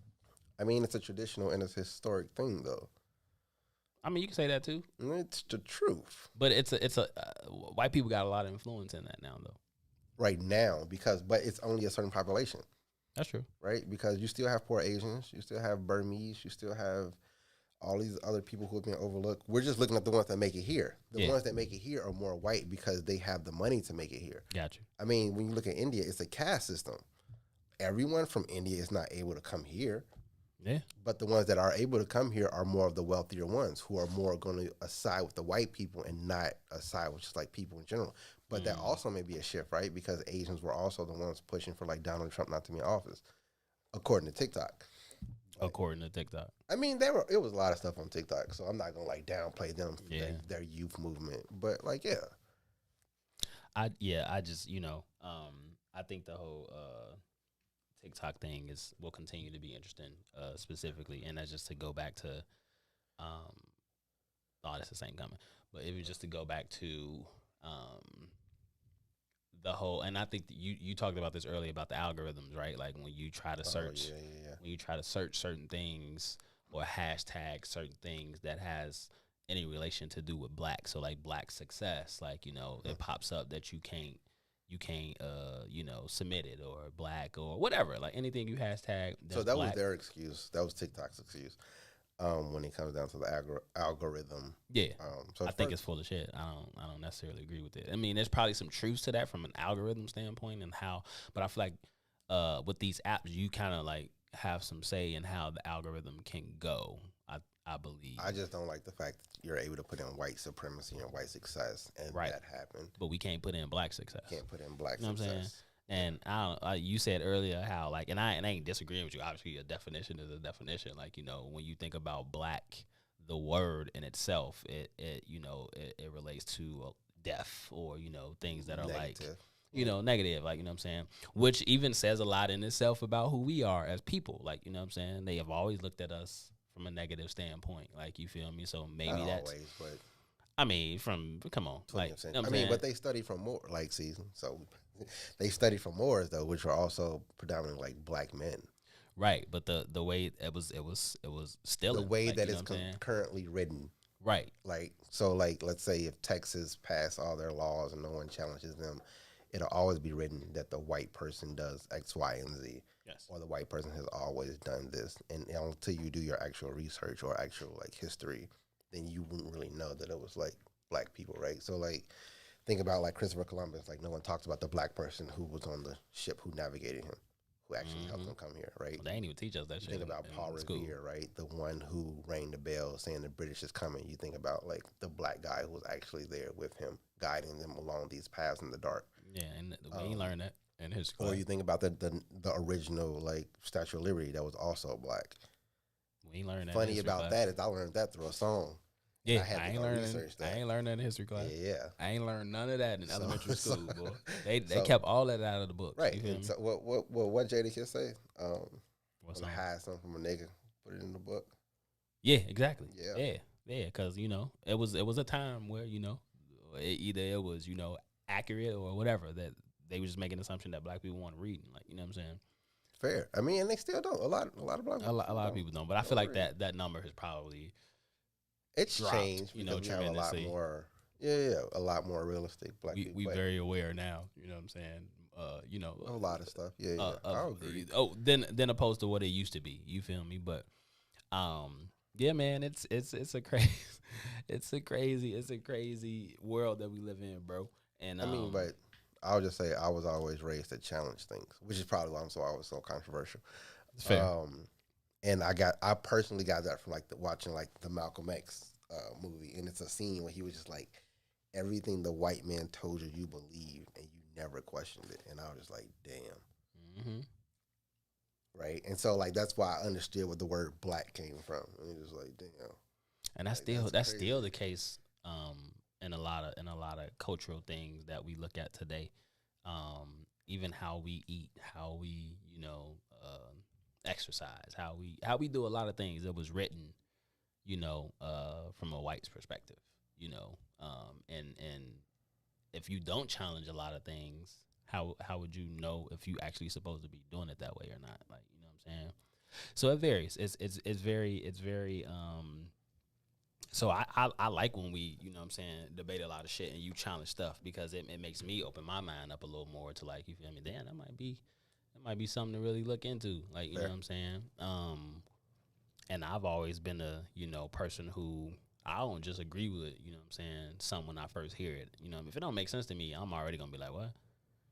I might not know what it means, or I might not know what it is, but it might not make sense to me. So I'm gonna have to go figure out for myself, like, what this is. Like, you know what I'm saying? Yeah. Anyway, you ever seen, did you ever get into, this is super random. This is a random part of the show. Did you ever get into, Lovecraft Country? What was it called? Yeah, I like that show. Did you see it ain't another season coming? They don't need another season. I think they do. Why? The way that they ended, it just set itself up for potentially another season. It set itself up for a great. Like, I feel like the hard things about stuff like that is that, like, we always want a part 2, and then when a part 2 comes, we're like, that's trash. Like, what it depends. What they it doing? Depends. It depends. No, it depends. Give me a scenario, but it depends. Coming to America. He was ready to say that, boy. What? But Coming to America, I don't think it was trash. I don't check think it that was. review out. See what my man say. I don't think it was. Did I say it was trash? You said it was trash. No, I think it was. It was what it was supposed to be. I think from. I mean, I got to go find the evidence. You appreciated some stuff. Okay, yeah. I think I did appreciate what it. they was doing. They rushed it. Like, okay, that probably was my words. I'm eating my words up here. No, okay, that's a good one. I kind of put myself in that one. But it wasn't like, you know, I think I just enjoyed it for what it was. Even though I knew it wasn't gonna be the first one, I never looked at it to even try to top the first one. Right, like, but so looking at Lovecraft Country, how can you top how they like? Well, they went off the book though. For the that whole thing, they went off the book, and it was only one book. So the lady who, you know, directed it, I can't remember her name, was a black lady though. She said it was gonna be tough to try to, because they planned to do it too, but it was gonna be tough to try to even, you know, go off of, you know, just them writing some stuff, like, you know. I mean, the same way that it's tough to write another Black Panther, in my opinion. In my opinion. Yeah, I think they should let T'Challa live where he lives. You know, because when you come back, it's not gonna. I'm gonna tell you the issue with Black Panther. We want to see another one, but no matter what, you're gonna compare that person to Chadwick Boseman, and you're gonna be like, he's not a Chadwick, which is gonna like ruin the movie and the reputation of it. So you got to go into it not wanting to compare it to him. Otherwise, even if you don't, you're not gonna find a villain as good as Michael B. Jordan was. That's true too. He was dope. He was dope. He destroyed that role. Yes. Yeah. So it's gonna be on life. He did. That shit was so raw. Even the scene. While we talking about movies though, did you see Fatherhood? Yes. You did? I did. Oh my gosh. So what was your thoughts on it? First of all, I did not want to see it. I didn't. I was completely opposed to it. I didn't want to watch for it. different reasons. But when I saw it, it was nice. I watched it with the girl. I liked it. I liked it a lot. I think that think it was well written. I wasn't used to Kevin Hart being. I think he did a very good job. He did for the role that it was. He did. I think he did an awesome job. And I ain't used to him being serious. Yes, even though he had moments in there where he was like. I mean, it was supposed to be. I mean, but L'Oreal being there, I think was. No, he always does his. It was great for the comedic relief. But I think that it was definitely dope. I have nothing bad to really say about it. I appreciate it, and I definitely appreciate the conversation, or I'm not even gonna say the explanation. I'm gonna just say the journey that he took as a father, of saying, like, you say that I can't do this, but I will. Yes. And he continued to hold that dear. And I feel like as a father, sometimes we have those moments where it's just like, I have to. There's no choice. I don't care what you say. There's no choice. You know. I appreciate it. I appreciated that a lot. And I appreciated the struggles behind it. Him not always getting it right, and knowing that he wasn't gonna always get it right. Yes. One is this. It's always in those scenarios, right, when you like lose a significant other, and it's like, you know, he immediately had family who was ready to step in, and like, you know, but then it would have just completely taken him from what he already knew as life. You know what I'm saying? His job, his friends. He knew that it was going to take a hit regardless, but he was ready to go through that hit while being there. I think they was in, what was they, Seattle or something? They're in California, I believe. Okay, yeah. It doesn't matter where they were. Yeah, but like, you know, he was willing to do all of that and still, you know, work towards trying to be the best father he could, you know. And so it was dope. I really liked it. I really liked the journey that they just kind of went on with him, and it was really good. I wasn't expecting. Yeah, I think it's good to see the role of men sacrificing. Yes, and you know, showing that it was very vulnerable, right? Because I always say, like, well, if I'm not with my, like, the mother of my child, blah blah blah, like, how will I date? And like in my head, it's just kind of like I don't know if I would ever be able to like be in a serious relationship after that. Yeah, it'll take a lot. It'll take a be long like, time. You know what I'm saying? Yeah. So it's kind of like, oh, but to see him like do, and then see him like find the girl who was like very patient, and it was kind of like, all right. Like, I like her too. She was the one in. She was cute. She bad to me. She was the one in.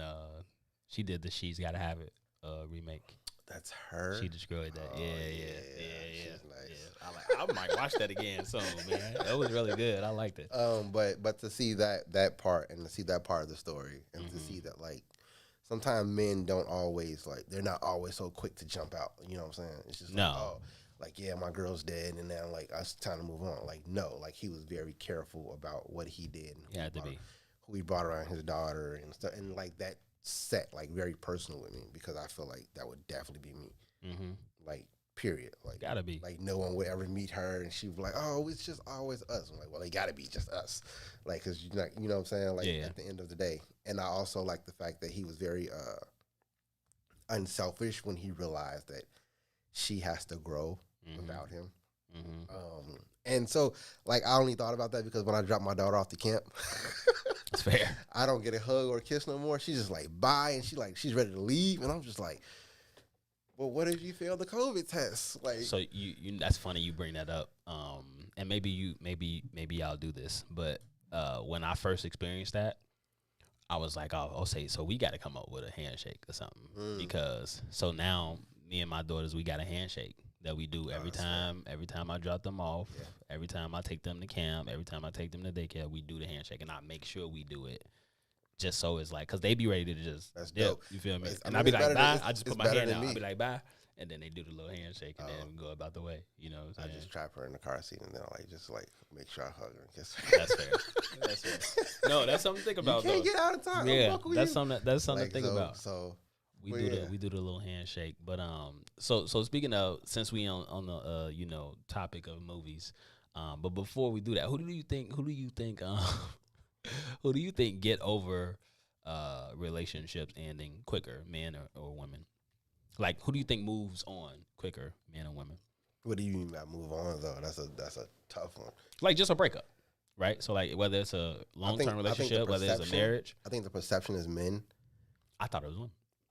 I think the perception is men. Okay, got you. Because women are more vocal and they're more like, nah, not right now.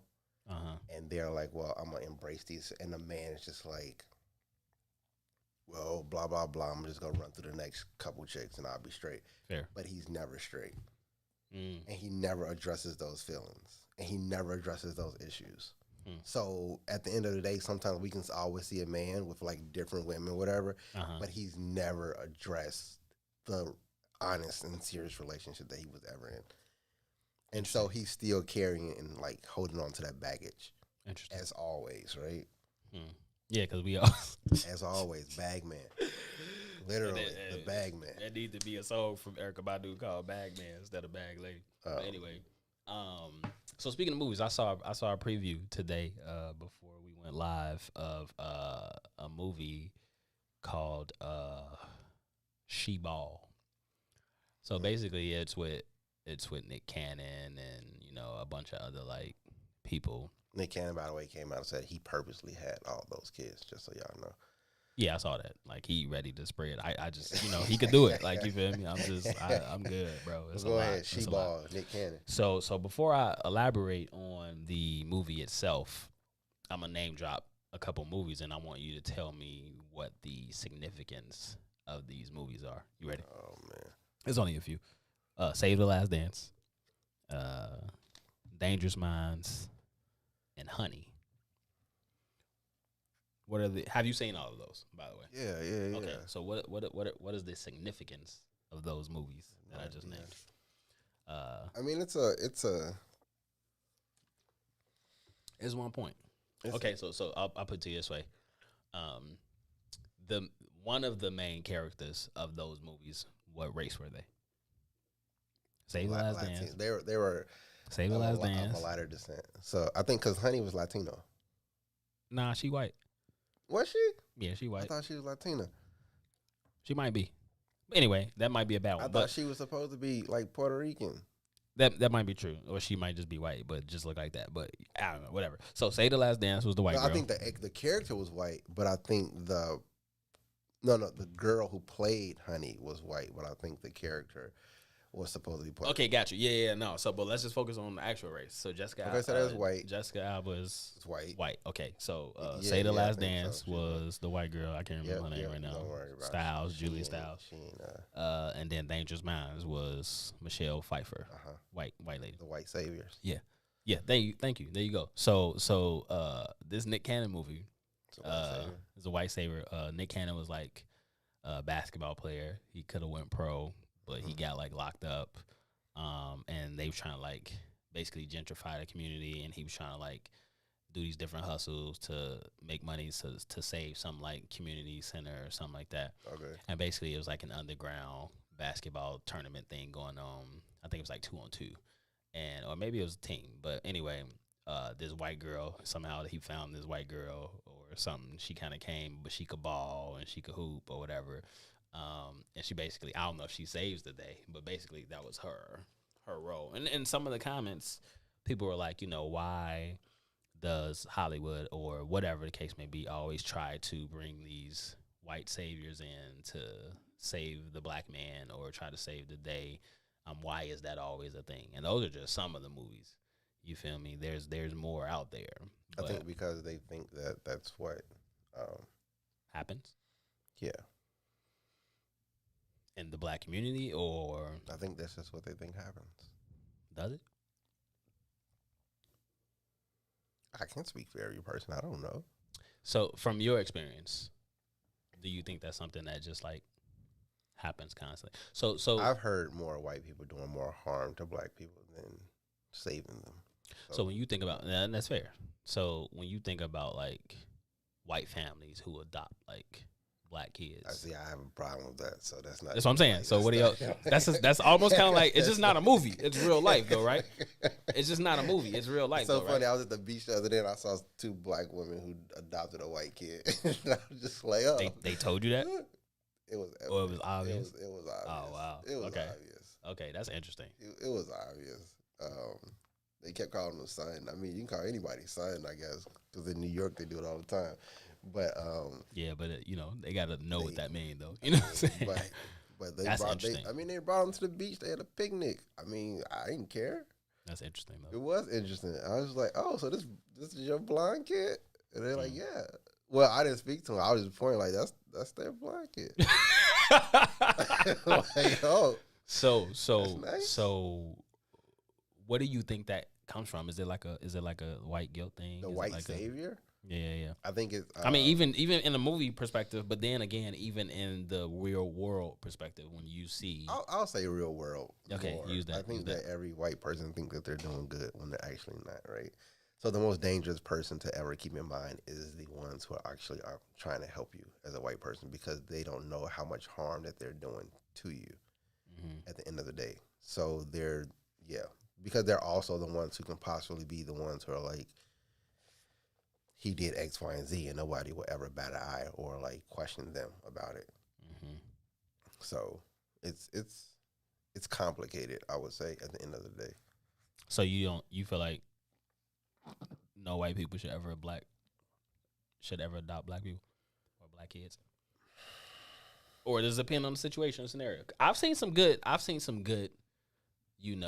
It's situation. some good turnouts. You know what I mean?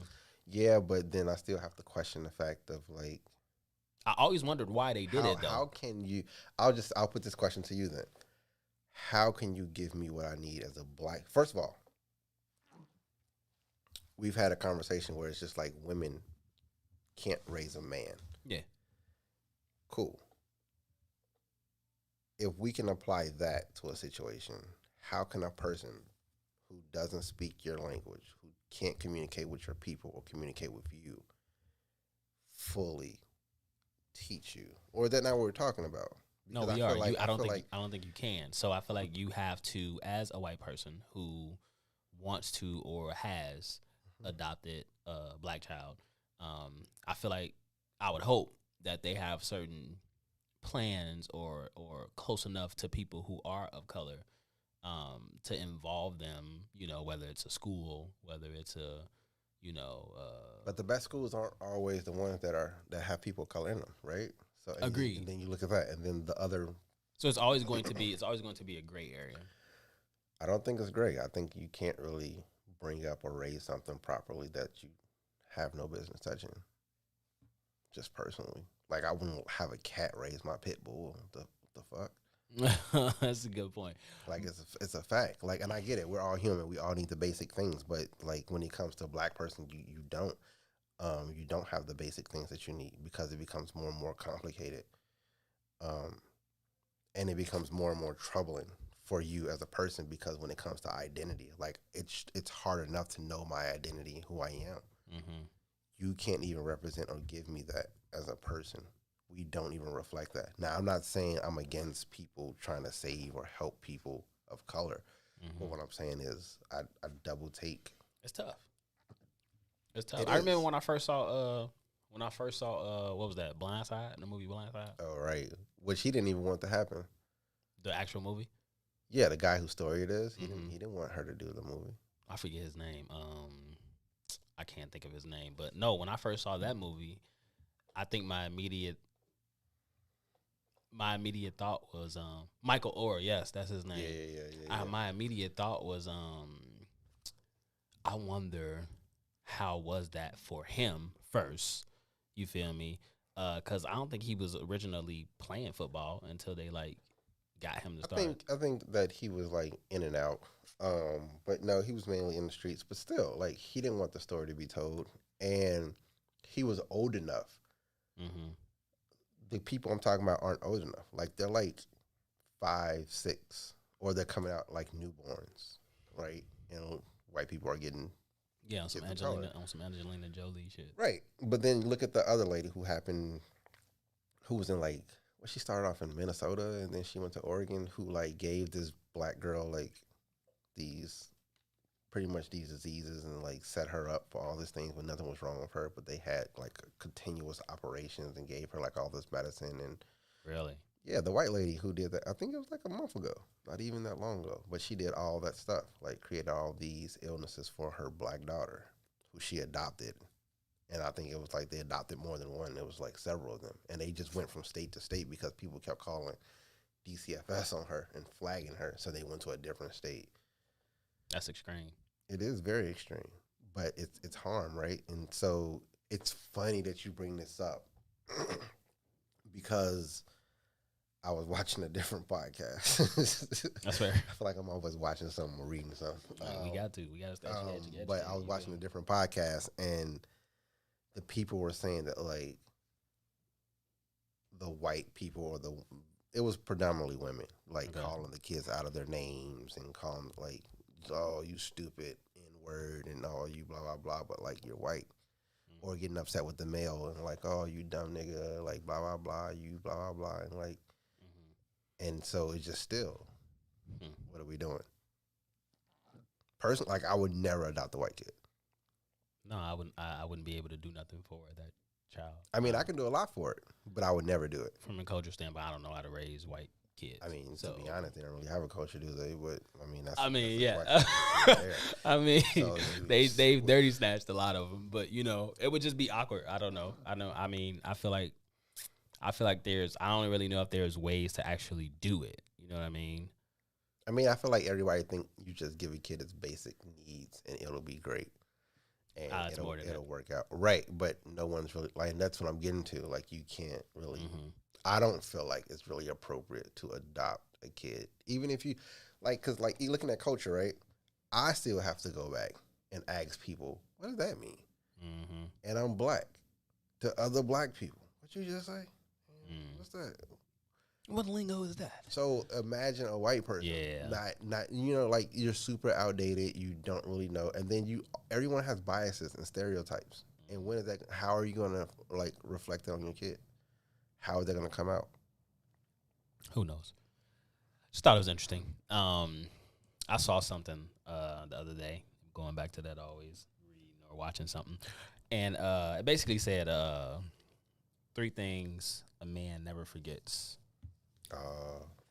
I'll name all 3, and then we can just chime in on them. People who crossed him. Fair. A chick who shitted on him. Okay. And who was there for him when he was down bad. Mm-hmm. Do you agree with all three of those things? Yeah, I agree with 2. 3 things a man never forgets. People who crossed him. No, I agree with 2. A chick who shitted on him. I agree with 2 of them. Who was there for him when he was down bad? Which 2 do you agree with? Yeah, I'll never forget who crossed me. And Okay. I'll never forget who was there for me when I was down bad. Because those are kind of like the same, right? Because when I was down bad, you probably crossed me at the same time too, right? So, Yeah, depends. If you look at that as being crossed. No, I had some crossy ass situations. Really? Yeah. So you don't think a man never forgets a chick who shitted on him? It depends on how you shit it. Like, nah. Like if you cheat on me, like Oh yeah, nah, that's fuck like outta here. fine, like whatever, like you know what I'm saying. Like if you stole from me, fuck out of here. Like no. Mhm. Like it depends. Like so, how did you shit on me? Like that's the question. How Gotcha. did you shit on me? But like I was moving back to Chicago because I stayed in the worst fucking state in the world, Indiana. I hate that fucking place. I never knew you lived in Indiana. That's crazy. I could never I live in lived Indiana. there Bro. for a hot minute. I could hated never live in Indiana. Yeah. What part of Indiana? Indianapolis. It don't matter because I okay. hate the whole fucking state. I mean, Indianapolis a little State. better Nah, than fuck Indiana. That. Fuck that. Nah, that's fair. Nah, bro, I hate the whole state. And you can't say, oh, you hate the. Yeah, I can.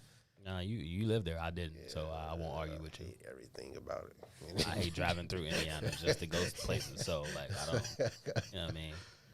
Yeah. So anyway, you was moving back from Indianapolis. It really, So we got a really dark tunnel. traumatized you, boy. Yeah, Go ahead, go. man. Yeah. Oh man. And like as I'm coming back, like motherfuckers did not want to like help me get on my feet, and I would never forget that shit. And I feel like they did everything they can to try to send me back to Indiana.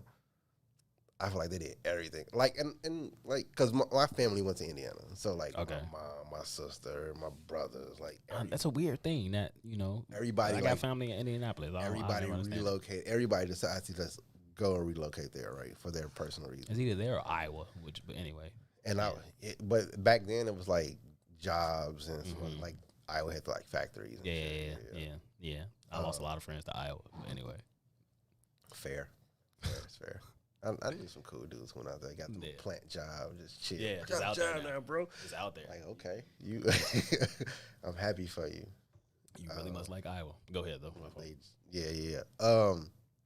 But it was just like some people will just like do like out of the ordinary shit. Like I was staying with my grandma for a little bit, and somebody was like, "Oh, someone's been sleeping like upstairs," and it's just like, shut your ass up, boy. I see what you're saying. Yeah. Like what you doing, boy? Like why are you trying to like? Yeah, I'm crashing here because I'm going from couch to couch, and it's the most comfortable place. But like, damn, like what you doing? Why you trying to like put my business out there? Like, so what? I can't take a quick nap.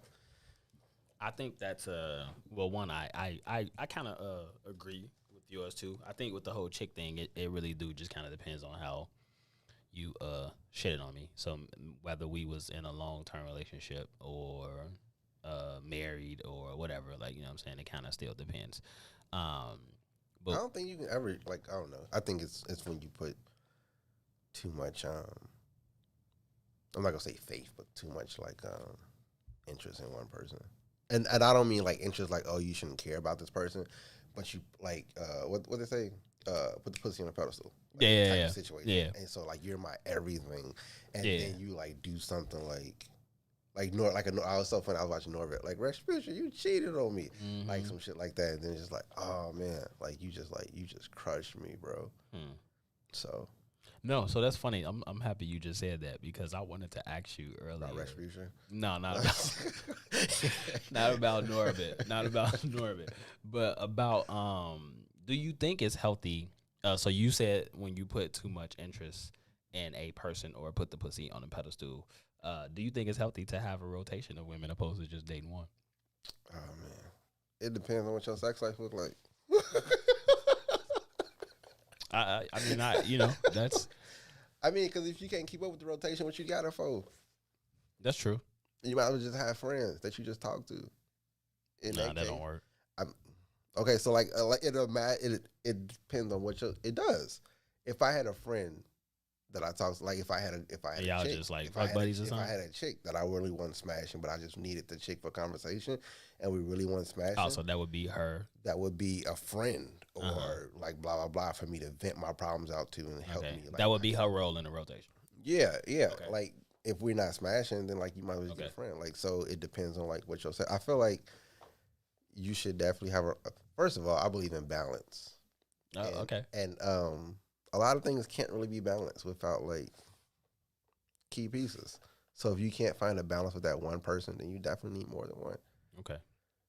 I don't think you should be committed to anything more than like 3 or 4, but to each. Yeah, I think 2 or 3 is good. Like, I think when you get to like 5, that's kind of like a lot. That's a heavy rotation. It's because you take on them like their drama. Exactly, and it's just like too much. It's too much. It's too much to ask.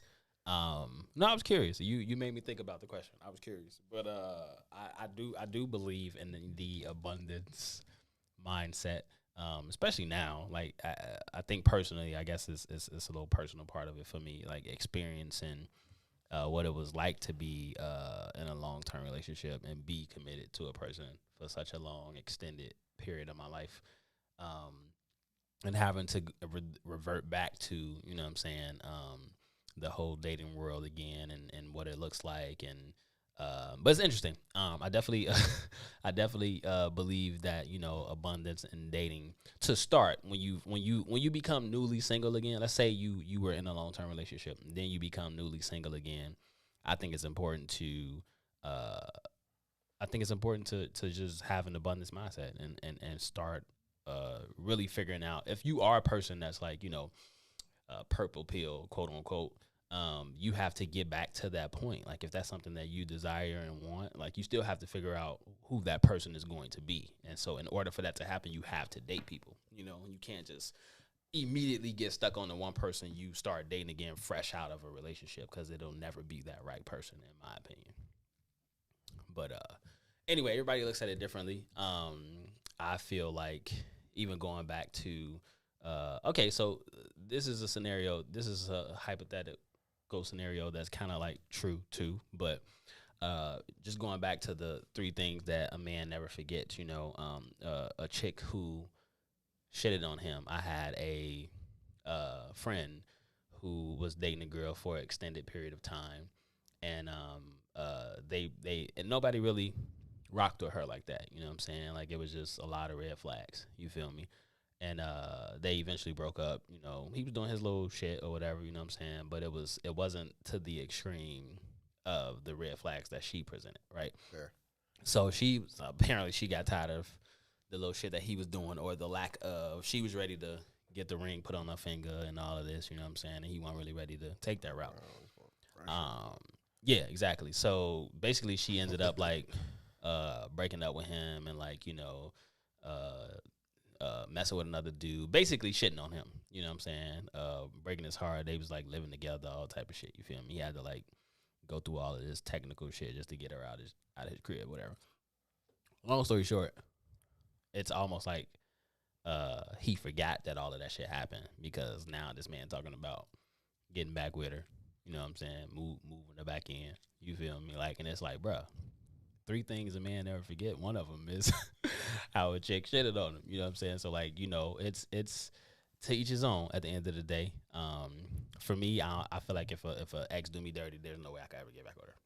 You lost your turn. Like when you try to force turns again, you end up being in a bad position at the end of the day, because in my opinion, a lot of relational things go that way from a universal standpoint. Like, you know, we ain't supposed to be with certain people for, you know, it literally just be your turn right now. Like, even if I was with you for like 2 years and then we broke up, I had my turn over with.